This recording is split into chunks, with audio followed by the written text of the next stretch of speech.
Okay, magandang araw sa mga mahilig sa rosemary. Ito yung isa sa kalaban natin sa rosemary.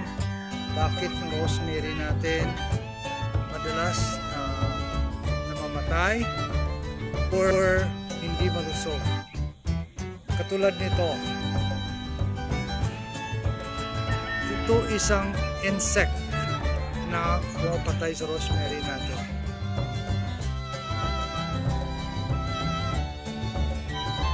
Ayan.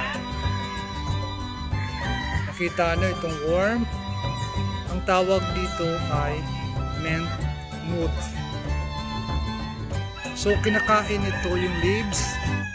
Ang worst pa na mangyari dito, kinakain na rin yung stem ng rosemary. Tingnan nyo anong nangyayari sa leaves tulad nitong isa. At mabilis din itong dumami. Ito 2 days ago wala pa tong worm. At ngayon tingnan, itong isa meron din worm.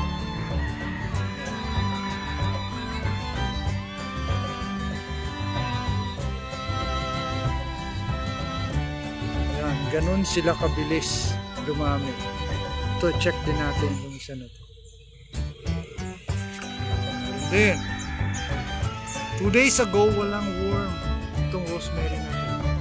Ayan, tatlo na sila. Check natin. Ito din. Ganun sila kabilis, no? 2-3 days, no? Ay nang lumaki na ng ganito. Pwede nilang patayin yung rosemary kung hindi natin maagapan.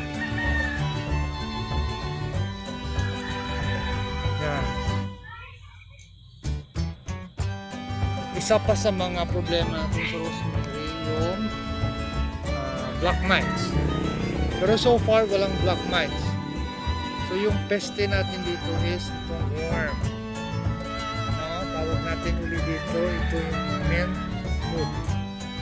So kinakain nila yung leaves at minsan yung stem mismo yung kakainin nila. Yun. Okay, so walang pinipili. Pwede yung bata pa yung rosemary, pwede nilang